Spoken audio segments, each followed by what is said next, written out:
Well, we are going to start the next session. My name is Chris George, and we are starting the first session with our speakers. And the session title I don't have. This session is titled Indigenous Crown Relations, Historically and Today. Our guest speakers will be John Reid, who is a member of the Department of History at St. Mary's University and Senior Research Fellow of the Gorsbrook Research Institute. He holds degrees from Oxford University, Memorial University, and the University of New Brunswick. His research focuses primarily on early modern northeastern North America and on the history of Atlantic Canada, and his most recent books include Revisiting 1759, The Conquest of Canada in Historical Perspective, and Remembering 1759, The Conquest of Canada in Historical Memory. Robert Groves is principal of the Aboriginal Affairs Group, an Ottawa-based strategic policy and research firm founded in 1994. Mr. Groves works with Aboriginal, federal, provincial leaders and officials on a wide range of issues relating primarily to governance, social policy, lands, and resources. He is also responsible for directing research, including public opinion studies, legislative policy, and socioeconomic and trade analysis, and coordinates litigation agendas, including the instructing of counsel and specialized researchers. We also have Wendy Wetteland, who is President and Chief of the New Brunswick Aboriginal Peoples Council, located in Fredericton. The Council is an off-reserve Aboriginal voice for status and non-status Aboriginal people who reside in the province of New Brunswick. Jula Hughes is an associate professor in the Faculty of Law at the University of New Brunswick, teaching and researching in criminal law, labor law, judicial ethics, and Aboriginal law. Her research focus is in the area of criminal law, and particularly the history of the criminal code and the application of criminal law to marginalized people and in judicial ethics.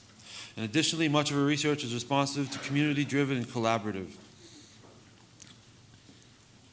And with that, I will turn it over to our first presenter, John Reid. Thank you very much, Chris. Can you hear me in the back? Sound right? Thank you. First of all, I'd like to very gratefully acknowledge the welcome to country that we had earlier this morning, and to thank the elders for the hospitality of this unceded, unpurchased territory of the Wetteland. My title is A Layered History of Peace and Friendship, the Transnational Significance of Imperial Indigenous Relations in Mi'kmaq and Wetteland. And I'll say that my presentation will be very low-tech this morning. This paper will seek to problematize in a transnational context certain characteristics of imperial indigenous relationships in the area of northeastern North America that I'll refer to primarily as combining Mi'kmaq and Wolastoqiyik, the adjoining territories of the Mi'kmaq and the Wolastoqiyik. Although at various times it was also known as the French colony of Acadie, the British colony of Nova Scotia, and today the maritime region of Canada. First contact here occurred here approximately at the beginning of the 16th century, and the first significant, though generally unsuccessful, colonial attempts began a century later. Despite the impact of epidemic disease and cultural changes stemming from the fur trade, the indigenous societies and polities retained a degree of integrity that ensured their continuing centrality despite the growth during the 17th century of coastal enclaves of French Acadian settlement. In 1710, British forces captured the French administrative centre at Port Royal, and in the Treaty of Utrecht in 1713, the colony of Acadie was ceded by France to Great Britain, with the exception of the two major islands that included Cape Breton Island. More generally, the boundaries of what the British now designated Nova Scotia were ill-defined, and more importantly still, there was nothing the British could do about the overarching reality that, with the exception of small enclaves of settlement, still largely French Acadian, this remained primarily an indigenous space, Mi'kmaq and Wolastoqiyik. From this starting point, there developed a series of imperial indigenous relationships based on the principles of peace and friendship. Friendship did not signify any abandonment of a position of strength on the part of indigenous leaderships, any more than it involved land surrender. But it did offer a basis for coexistence.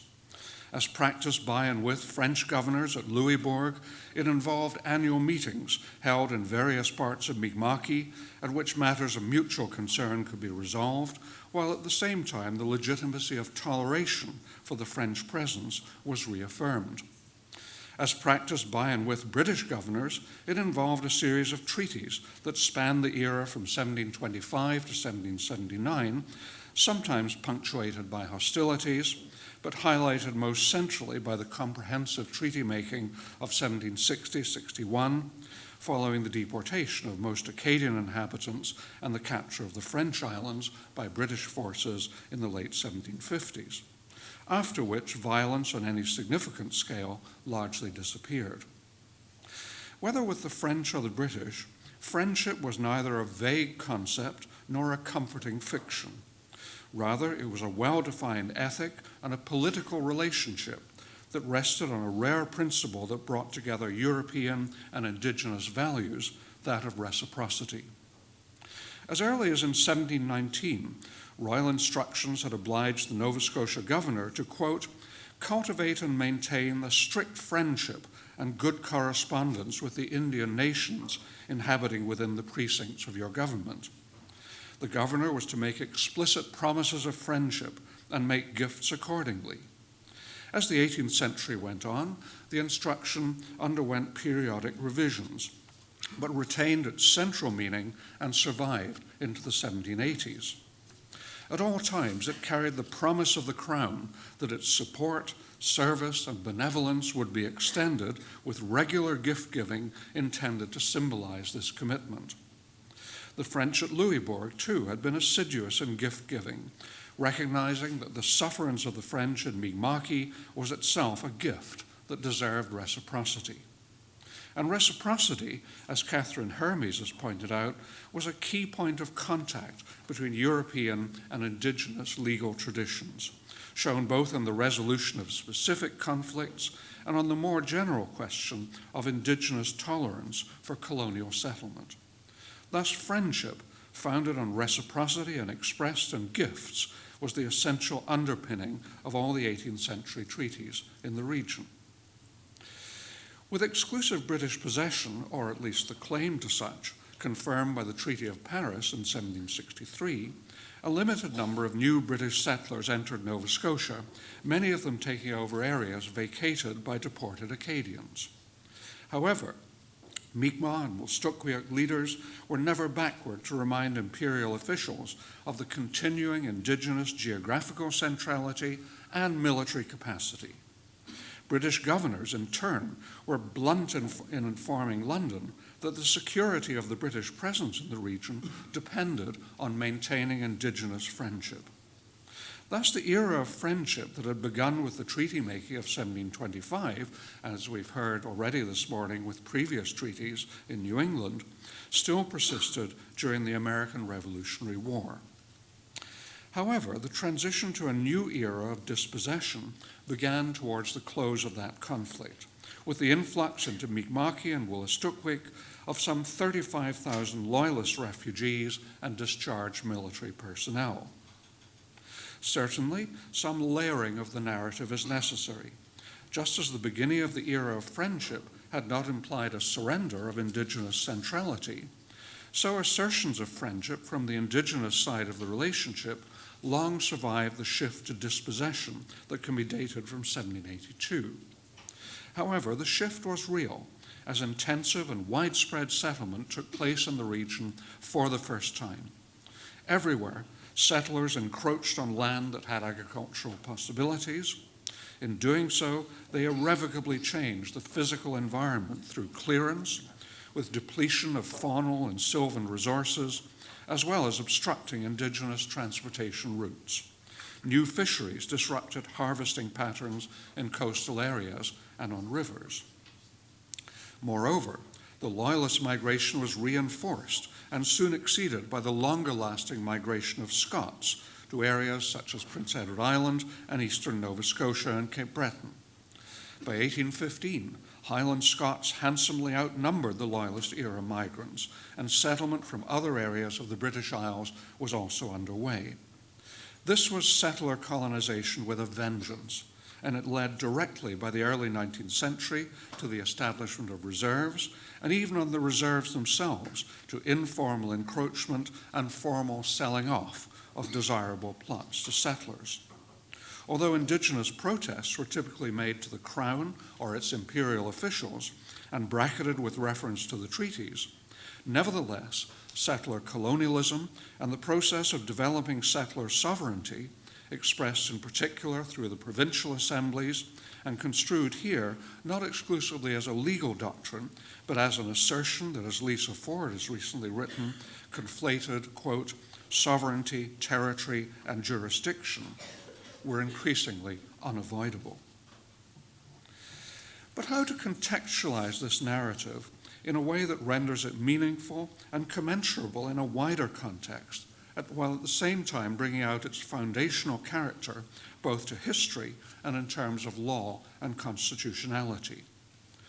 Writing some years ago about the British presence in Nova Scotia during the era of friendship, I suggested that settlers of this era participated in a pattern of interactions that was more global than conventionally North American. Developed in collaboration with a series of co-authors, the argument underpinning this statement was that Mi'kma'ki Wolastoqiyik, or in imperial terms Acadie Nova Scotia, was difficult to understand historically if it was thrust into juxtaposition with North American settlement colonies that were geographically close but entirely different in their spatial functioning and human networks. When set in the context of global patterns of resource harvesting, strategic maneuvering, and imperial Indigenous relations, however, Acadie Nova Scotia became more intelligible. In this way, the region can exemplify the benefits of placing the Atlantic world within the context of other oceanic worlds, even that of the Indian Ocean and the subcontinent. Of course, the dramatic differences in human and physical environment and in spatial geography prevent such comparisons from being pressed too far. The dense demography of South Asia was in itself a safeguard against widespread settler colonization. Also, for Nova Scotia, unlike in South Asia, there were readily available sources of potential settler populations, whether elsewhere in North America or on the sea lanes of the Atlantic world. Yet, throughout most of the 18th century, Mi'kma'ki and Wolastoqiyik shared in the wider history of global locations where imperial outreach existed, but where any imperial presence was a matter of enclaves and islands. Settlement was spatially peripheral to Indigenous societies and impinged on them in ways that maintained Indigenous centrality and depended on a large measure of Indigenous ability to choose and discriminate. Here, there was no Pequot War, no King Philip's War, not even a Battle of Plassey. Settlers, along with the environmental disruptions they brought, had to do the damage for themselves. And of course they did. As settlement continued apace into the 19th century, if there was a global context within which Mi'kma'ki and Wolastoqiyik could now properly be considered, it was that of the other settler colonies of the era. So we've moved from an era when I suggest that this region is comparable with other worlds, such as South Asia, into one where it's comparable primarily in the 19th century with other settler colonies. While examples could also be drawn from South Africa and the Western United States, Australia and New Zealand offer instructive comparisons, and in the key respect of the role of peace and friendship, both comparisons and contrasts. As Henry Reynolds pointed out many years ago, the settlement of Australia confronted both Aboriginal values of reciprocity and ultimately resistance, but overcame both through, quoting Reynolds, the ruthless assertion of exclusive proprietorial rights. In places, Australian Indigenous groups like the Beothuk and Newfoundland sought security by withdrawing from areas of colonization. Nevertheless, the continuing numerical force of the settlers made this strategy difficult to sustain, while the deployment of substantial bodies of imperial troops made military resistance equally arduous. Inga Clendinnen, has written convincingly of the tentative efforts towards peace and friendship that had followed the arrival of the first British settlers. And yet, even in this early context, friendship did not become a political relationship. New Zealand presented a different pattern. While this is not the place for detailed consideration of either of the treaty or treaties of Waitangi or of the enormous surrounding literature, the negotiations and agreements of 1840 raised certain questions that are identical with those that are central to understanding the Nova Scotia treaties of peace and friendship. What in particular were the respective intents and expectations of the parties? The context was one of Maori geographical and military centrality in New Zealand, and yet accelerated settlement and intermittent warfare persisting into the 1870s followed quickly on the heels of treaty making, eliminating any possibility of an extended period of peace and friendship. Thus, while Mi'kma'ki and Wolastoqiyik participated in many of the same global currents that proceeded from settlement and eventually from settler colonialism, the layering and the chronology showed crucial differences. Here, the French Mi'kmaq relationship at Louisbourg persisted until the British capture of that town in 1758. Negotiations with British imperial officials, meanwhile, were successful on a number of occasions in the conclusion of treaties, and even though hostilities continued until 1760 to punctuate the relationship, the full treaty-making era lasted some 55 years. The layering from the earlier era of Indigenous centrality into the era of friendship, and then into the era when settler colonialism established its grip over some 30 years, determined that the negotiated relationship with the British imperial state long predated assertions of settler sovereignty. A relationship based on treaties that contained no land surrender, as we've also heard very eloquently this morning. It also belonged to the same era in which the Royal Proclamation of 1763 had specified that hitherto unceded Indigenous lands could only be alienated by cession to the Crown, and explicit evidence, despite later contentions by the Canadian state, shows that the proclamation was intended to apply to Mi'kma'ki and Wolastoqiyik.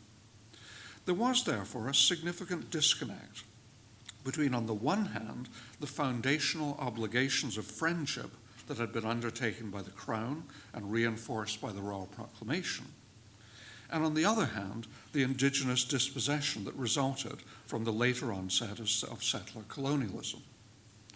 As is well known, the results have become evident during the ensuing centuries, both in terms of contrasting historical memories and in legal terms, as shown by a succession of important Aboriginal and treaty rights cases. Yet in conclusion, one of the great benefits of transnational consideration of the Indigenous experience in Mi'kma'ki and Wolastoqiyik is a recognition that rather than being important primarily in an era preceding settlement, and therefore only as the ordeal of a permanently small and oppressed minority, Indigenous history may and should be understood as the expression in Canada of a preeminent theme in global history, and as the foundation for Canada's being, as J.R. Miller and others have so effectively argued, a country in which, quote, we are all treaty people. In this regard, Mi'kma'ki and Wolastoqiyik stand as unique in a global sense. Friendship, as promised by the Imperial Crown and embodied in the treaties from 1725 to 1779, was not a misty or ethereal concept, but a political relationship based on reciprocity and mutual obligation that was negotiated and renegotiated despite interruptions by the threat or the actuality of violence.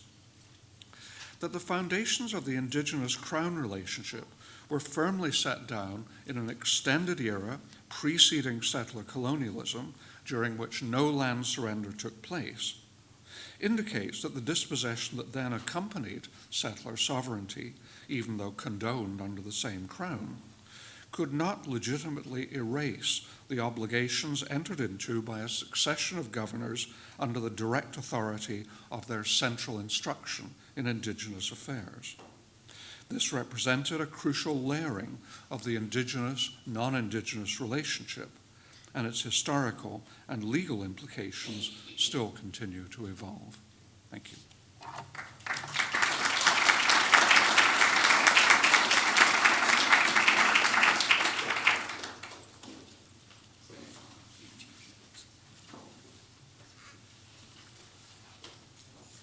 Thank you very much, John. We'll save the questions for the end in the interest of time. We're running a little over time, so we'll save 5 minutes, 10 minutes at the end for any questions you have. So please save them for John. Now I would like to welcome to the table Robert Groves, President of the Aboriginal Affairs Group.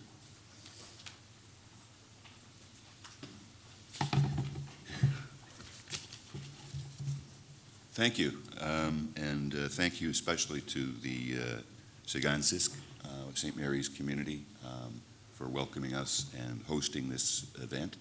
Thank you very much.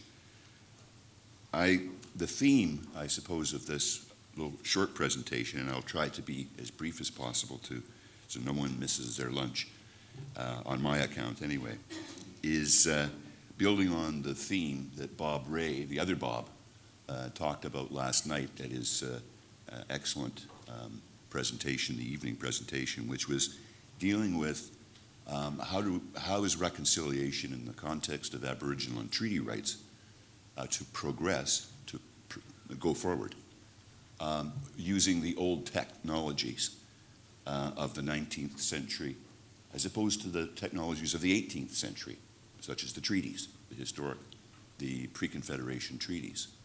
How is it to go forward using old technology as opposed to some new technology or revived original technologies?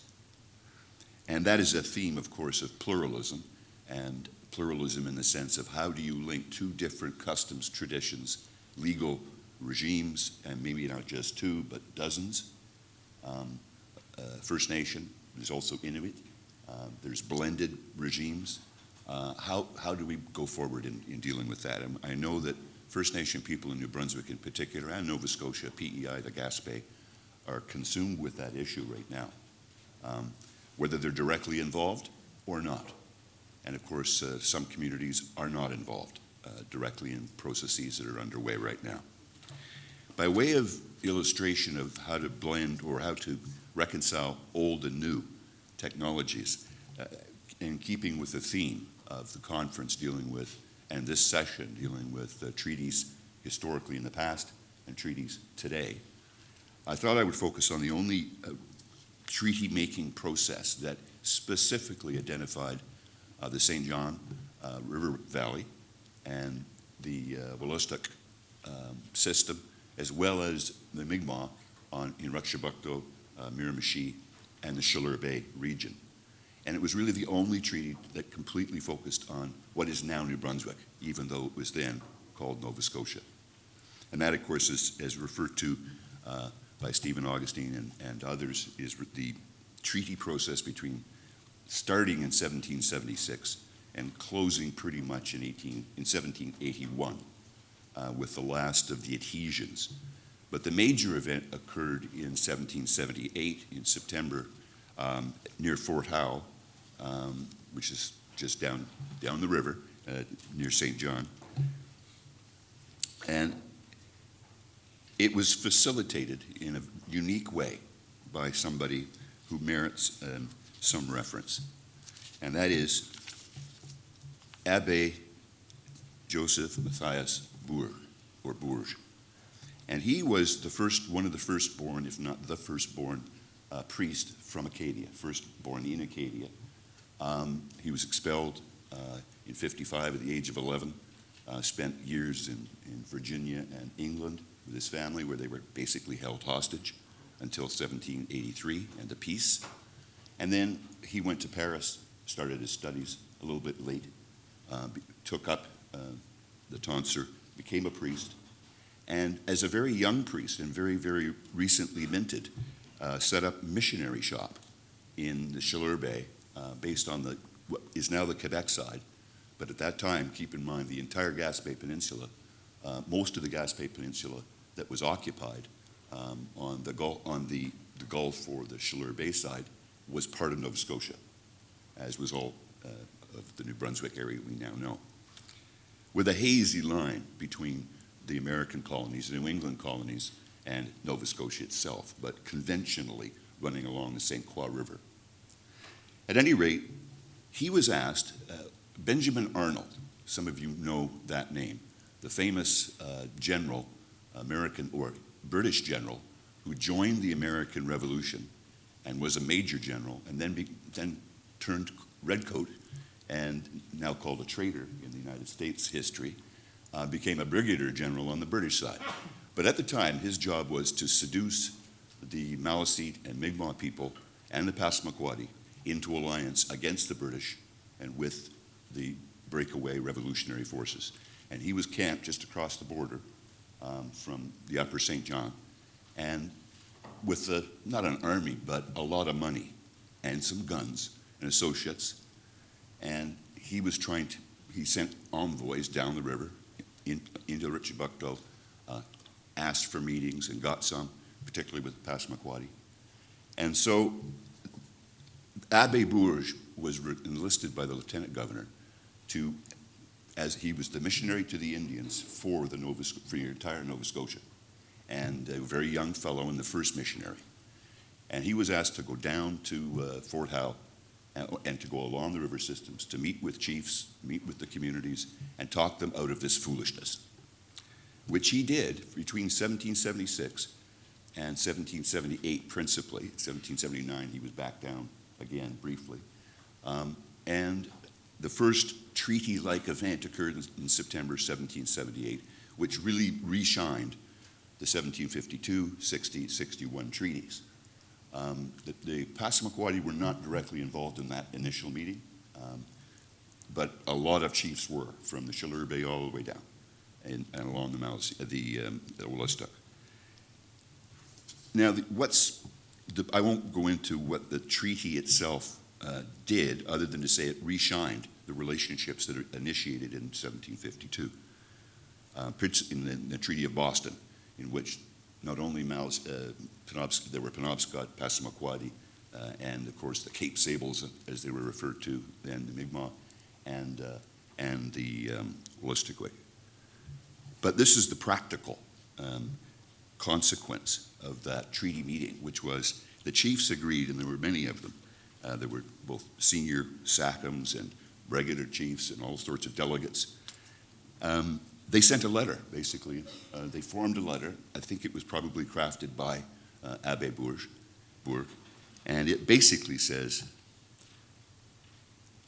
and I'll just quote it, "We now desire that thee and Prabhu and thy comrades will remain in your wigwams at Machias and not come to Passamaquoddy to beguile and disturb our weak and young brethren."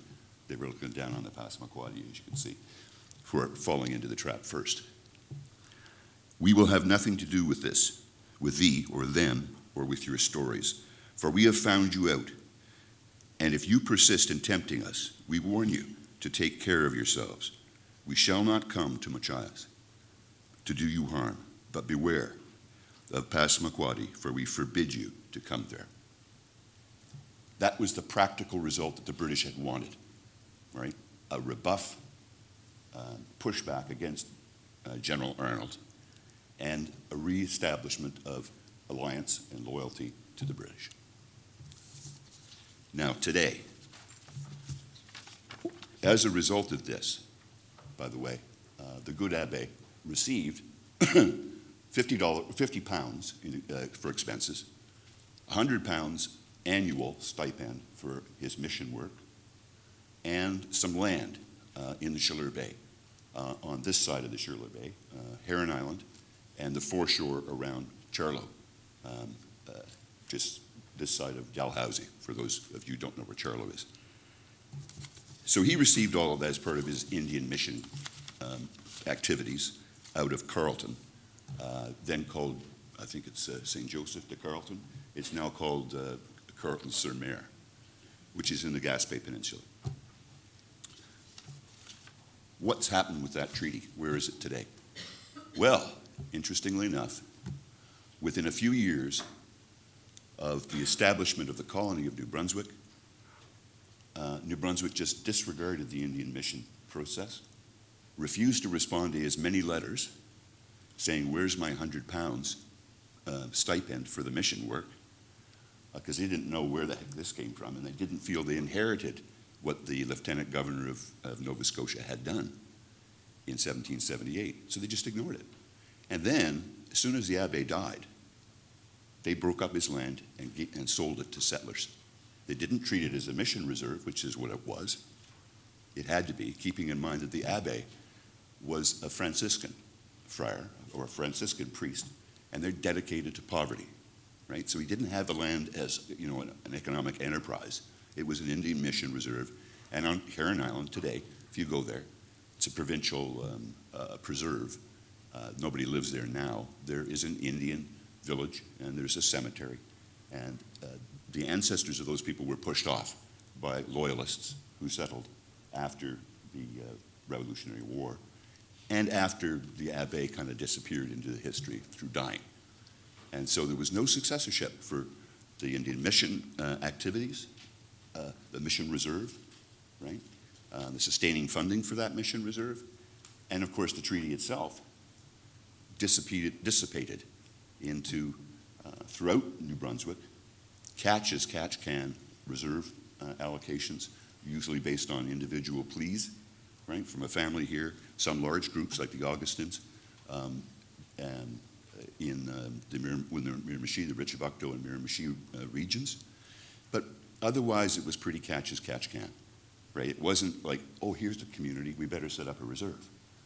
No, there was kicking and screaming, right? Only when you made a real difficulty for a particular loyalist settlement, that's when a little plot was put together, or sometimes a big plot, right? But over time, the plots got smaller and smaller and smaller.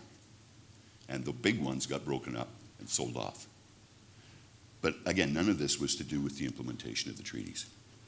So today, the consequence is, of course, as others have referred to, the problem, which is old technology, the older technology of treaty making, was displaced by a new technology in the 19th century, the Indian Act.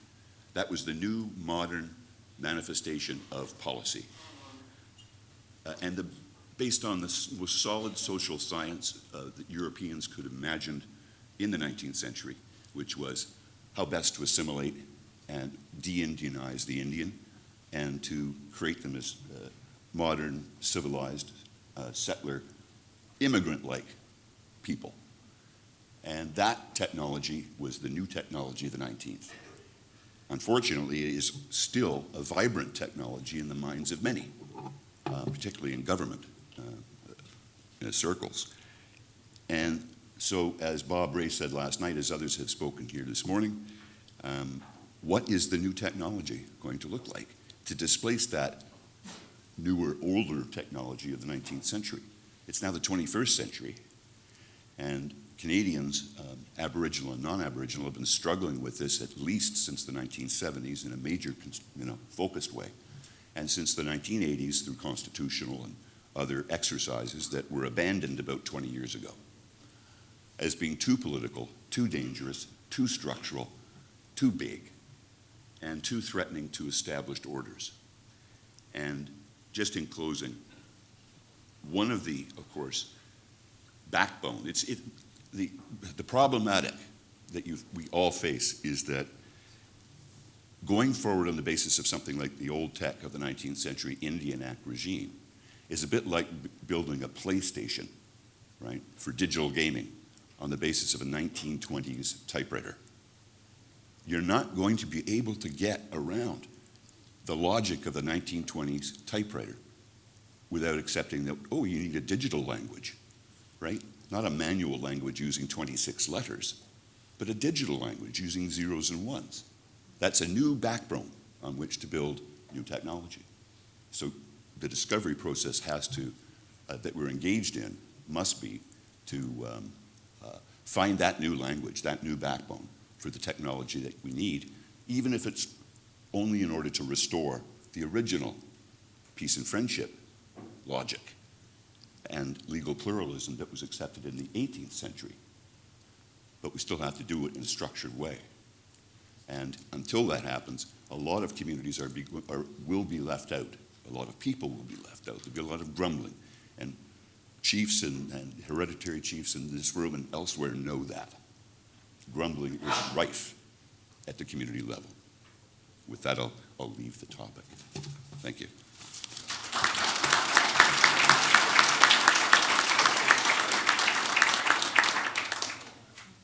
Thank you very much.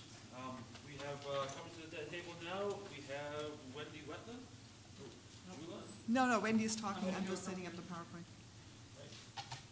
We have Wendy Wetteland, Chief of the New Brunswick Aboriginal Peoples Council, who will be coming to the podium and speaking next.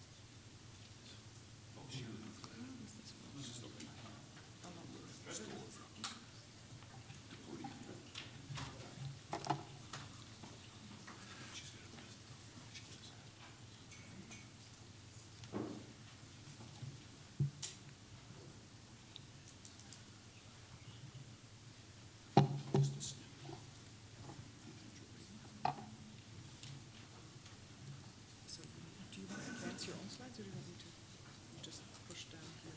Can you do it? Sure, absolutely. Good morning, everybody. Thank you to the organizers for allowing us to speak to you today. As you know, this session is entitled Indigenous and Crown Relations, Historically and Today. With my colleague, Professor Jula Hughes, I will be speaking about off-reserve status and non-status Aboriginal representation in New Brunswick. So in the province of New Brunswick, the majority of Aboriginal people residing off-reserve, and only a minority, have status as registered Indians. Section 35 of the Constitution Act in 1982 protects existing Aboriginal and treaty rights, not only for registered Indian populations, but also for other Aboriginal populations, including Inuit, Métis, and non-status Indians.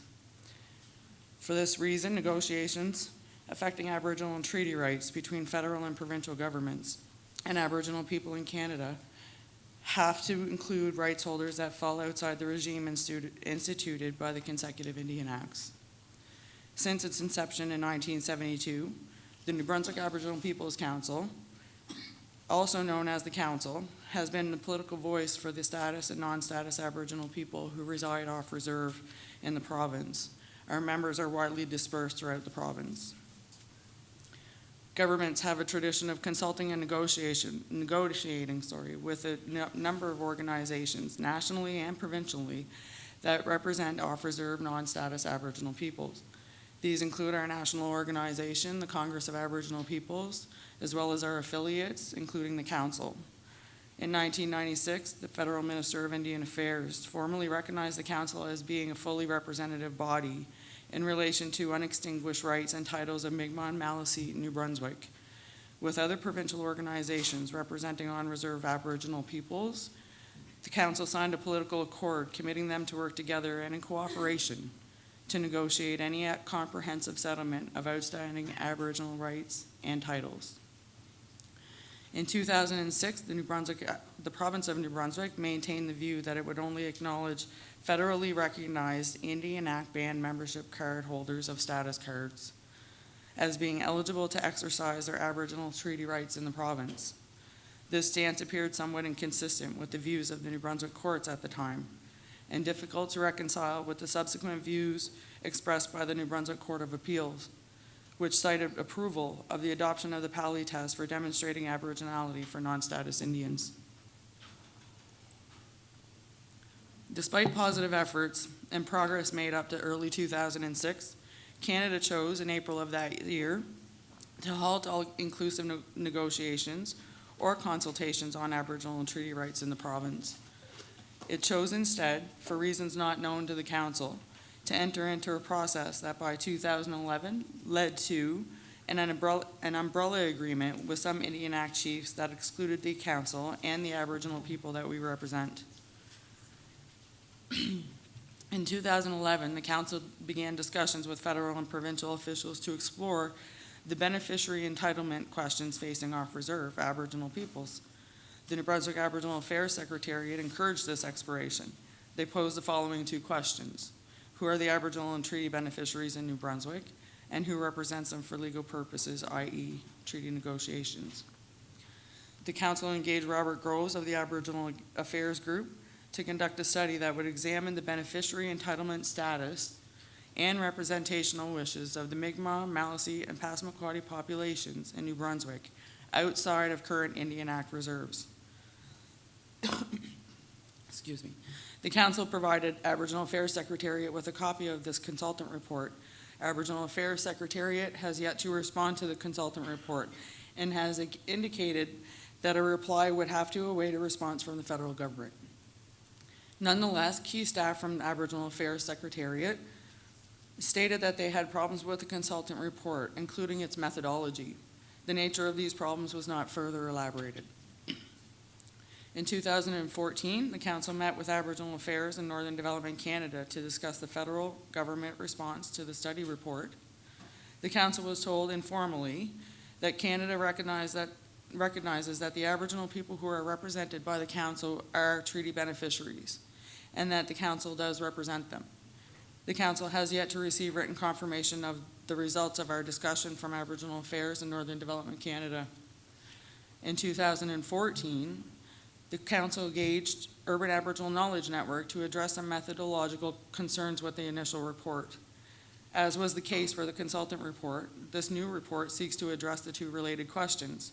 Who are the Aboriginal people in New Brunswick, beyond those who hold Indian status living on reserve? And does the council have the mandate to engage in negotiations with governments for these populations? While it is straightforward to ask these questions, the answers are rendered more complex by the fact that New Brunswick has never comprehensively registered Aboriginal peoples. And now I am pleased to refer you to my esteemed colleague, Jula Hughes.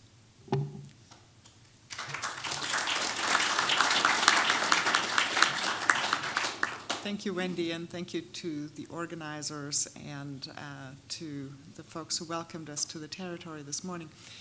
As Wendy was saying,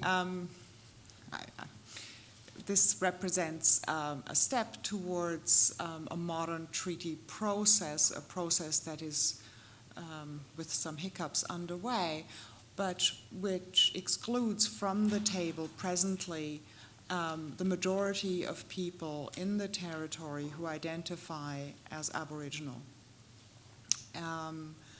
And there's, of course, a concern that if treaty negotiations go forward and you have a very large gap in the people who are at the table, that any resulting agreement may not have either sufficient legal status or sufficient support, public support and Indigenous support to be a lasting framework.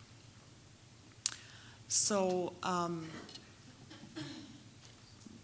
Bob Groves had done very considerable work conducting a survey of a number of populations, trying to answer these two questions that continue to be the questions that we're trying to answer in the revised report as well, which is, who are the people who are residing off reserve and who may or may not have status but are off reserve, and who should speak for them at the table?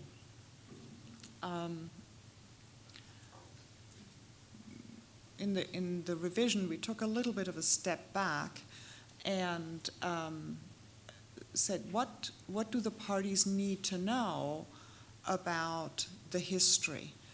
And this is a really complicated question because the historical account is, of course, itself often subject to a lot of disagreement between governments and Indigenous groups and nations. And so the two first speakers on our panel have spoken to the history of the treaties, and there is a lot of research that goes on by historians trying to get a better understanding, a deeper understanding of that history. But that history plays out in important ways in the way forward because the history is supposed to inform what governments do in negotiations and what courts will do to either encourage them to negotiate or to hold back on negotiations. So this is sort of history in action. In the report, what we decided to do, for better or for worse, is to look at what the courts have declared to be sort of the official history in this area. That's a very imperfect measure in many ways, but it seemed to us to have the advantage, potentially at least, of reducing the areas of conflict that would have to be yet again resolved about the historical record itself. So the report kind of proceeds by recounting what the Supreme Court of Canada and what courts in the region have said about the peoples living on the land pre-contact, how that relationship unfolded throughout the 17th and 18th century, up to the point where after Confederation things changed very considerably, and where Bob's sort of new technology, the Indian Act, starts to kick in. And we focused in reviewing the case law, we focused on the question of how are people described and how is the territory described that is being occupied, and what are the uses of the territory or the way of interacting with the land that are being described in those cases.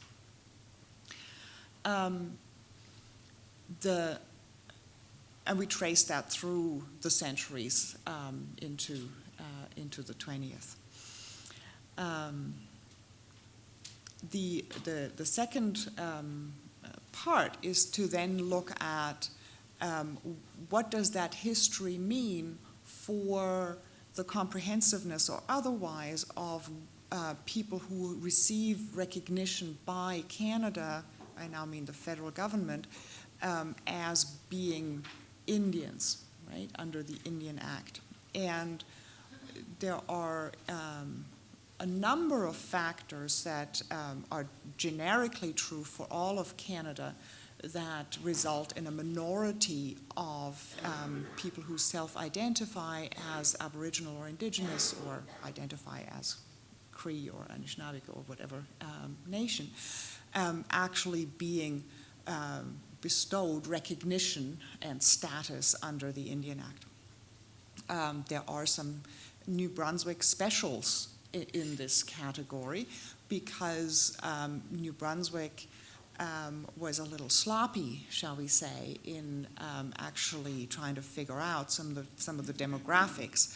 So there was imperfect capture, if you like, of the demographics of their own population. But the Indian Act itself, as you probably all well know, included mechanisms of exclusion of people based on gender, mechanisms of exclusion based on what was described as enfranchisement, excuse me. So we end up with a majority of people potentially not at the table if the representation is limited to people who have received recognition under the Indian Act. I don't have time to take you through all of the groups that we looked at, but I want to take you through the two numerically largest groups. The first one is people who have status under the Indian Act, but who reside off reserve. And for that group, the fundamental question is, should they be represented by the representational structure created under the Indian Act, which would be band chiefs and band councils? The question is not one of status or recognition by Canada, right? Because these folks have Indian status under the Indian Act, so there's no question that Canada recognizes their Aboriginality and recognizes that they need to be represented at the table, but there's a question about who should do the representing.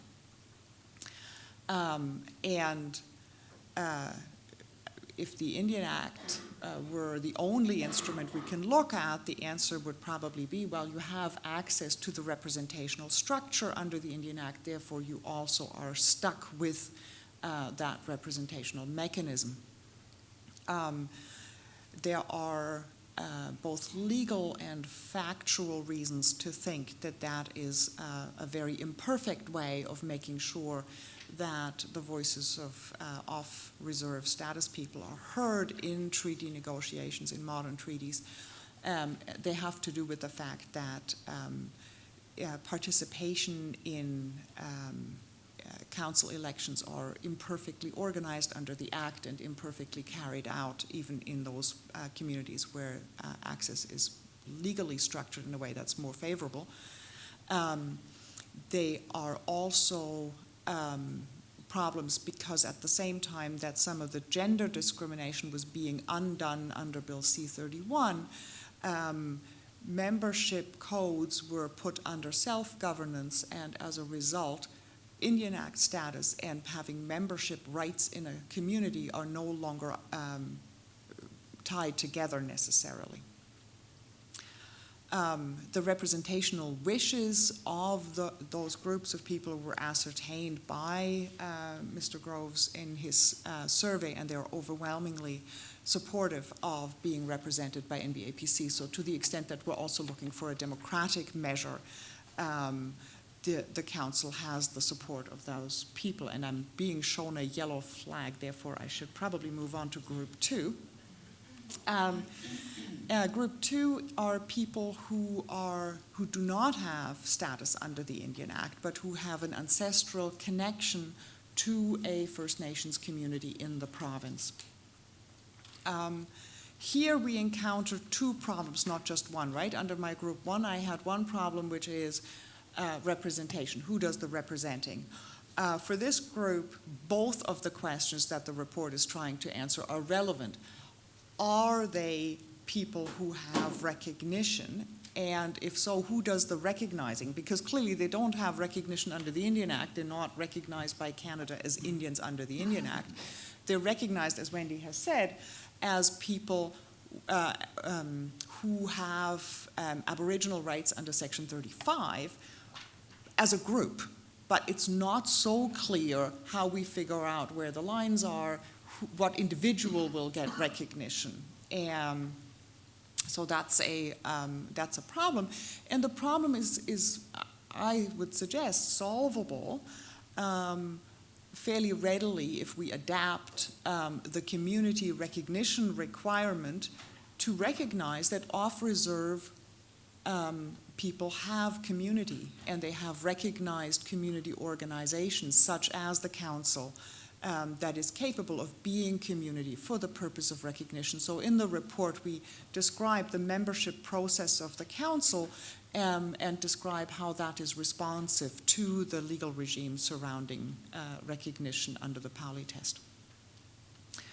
And again, this is the core constituency historically of the council, and so it is not surprising that Bob in his study found that there is representational wishes supporting the representation of this second group by the council. Wendy has said if you have an interest in the report, she is willing to take your contact information and have the report to you. She thought that was preferable to having a waterlogged model of the report given to you coming from a box she would have carried through the morning's flood. Thank you.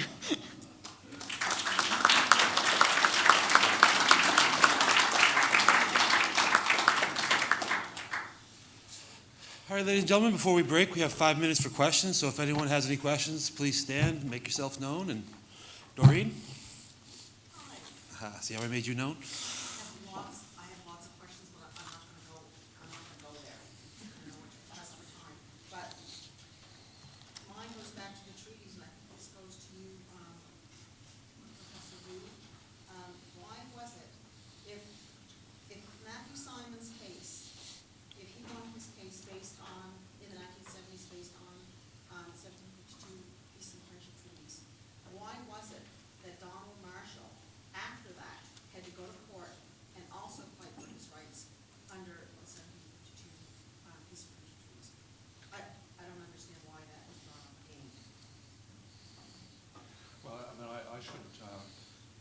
suppose, with the disclaimer that I'm not an expert in the legal details of the cases, but my understanding is that has to do with differential understandings of just exactly what the treaties would cover. Thank you. Differential understandings of just exactly what the treaty would cover. Does the treaty cover certain kinds of harvesting?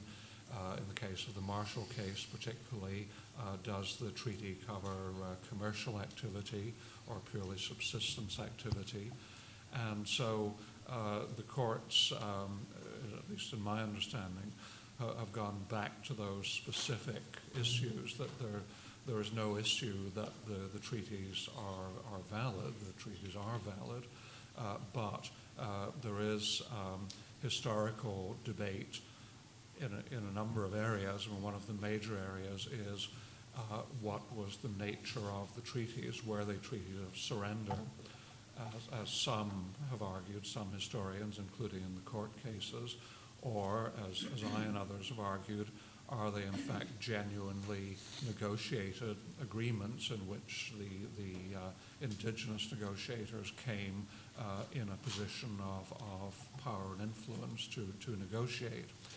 And that has a great deal to do with what kinds of activities the treaties cover. If the treaties are treaties of surrender, then clearly the Crown in its various forms has the right to pick and choose among what exactly is, in that terminology, allowed under the treaties. If the treaties are, on the other hand, genuinely negotiated agreements, then what becomes essential is to try to understand the intentions of the parties, to understand what is agreed. And that, too, is a difficult and complex undertaking. So that's my sense.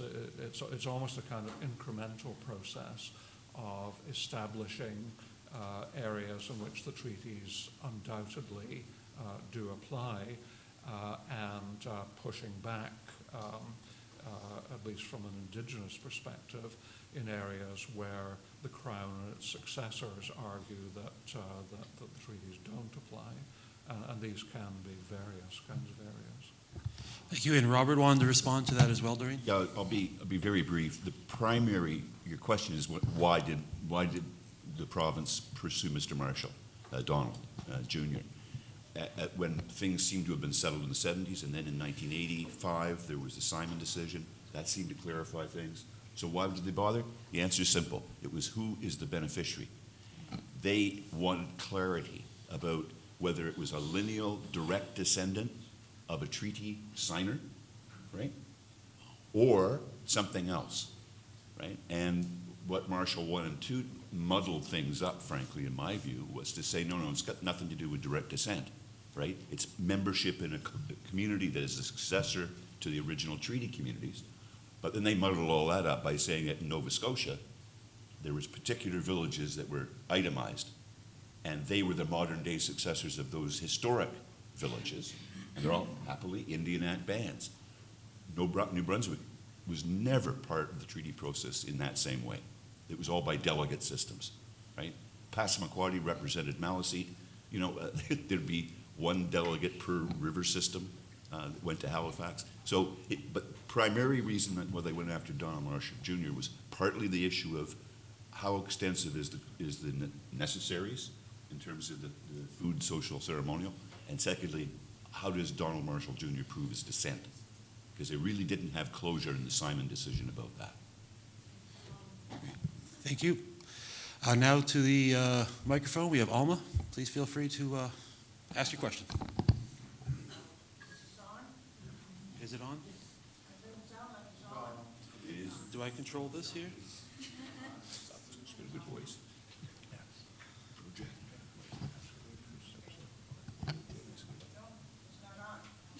We can hear you. Okay.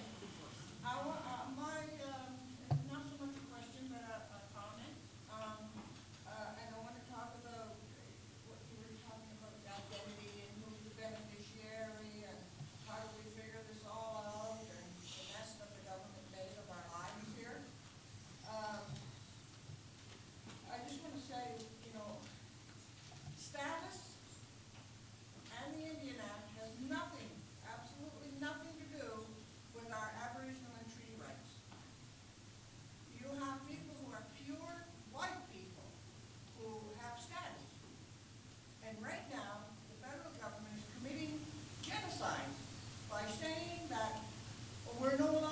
they tell us first that we're Indians, and then they turn around and tell us that our second generation children are no longer who they say we are. That's genocide. So that has to be thrown out as far as going forward in any kind of relationship. And it's a simple matter, really. You know, we know who we are. If we're talking about a nation-to-nation relationship, a nation-to-nation dialogue, then we know who we are. Mi'kmaq. Any descendant would have to be a descendant of Mi'kmaq, Wolastoqiyik, Passamaquoddy, Punahou. So we know who we are. There's no question in our mind who we are. So what's the problem? I don't understand why we're creating this massive problem about who are the beneficiaries. And that's just a comment I'd like to make. The issue, Thank you very much. Would anyone care to? Alma, if I could just respond to that. The issue is not necessarily with Aboriginal people not knowing who our people are. The members in our organization that we represent, they know who they are. The issue is with in negotiation and trying to exercise their rights to harvest or what have you. They're being charged by one and dealing with the provincial government, which is who we have to address those issues. We're dealing with it. We'll take you to court one by one. They exhaust our people's resources. We're trying to get to a place where we don't have to deal with that, where we can reach a level of agreement. And to do that, we see these steps moving us as a way of moving us forward. Are there any other questions? Just to add, Oh, sorry. I think there's no question that the Indian Act is a useless instrument of recognition. There's no question about that. The only question is, what are the mechanisms that the Canadian and provincial governments will recognize to replace that method of recognition? And I think it's a hugely important question of asserting sovereignty. It's probably the one place where sovereignty is most importantly asserted is in the consistent claim of Indigenous communities all across this country that the power of recognition rests in the community. And the complication that the Indian Act has introduced is simply that what is community has been restructured, destroyed, messed with by that legislative mechanism. So that creates, going forward, the difficulty that we're going to have to respond to the historical impact and the present impact of the Indian Act, whether that is on anybody's personal agenda or not. I think this is a reality of the environment. Thank you all for adding to this conversation. Waliwin. On behalf of the organizing committee, we have a little token of our appreciation. Thank you very much. Thank you, Robert.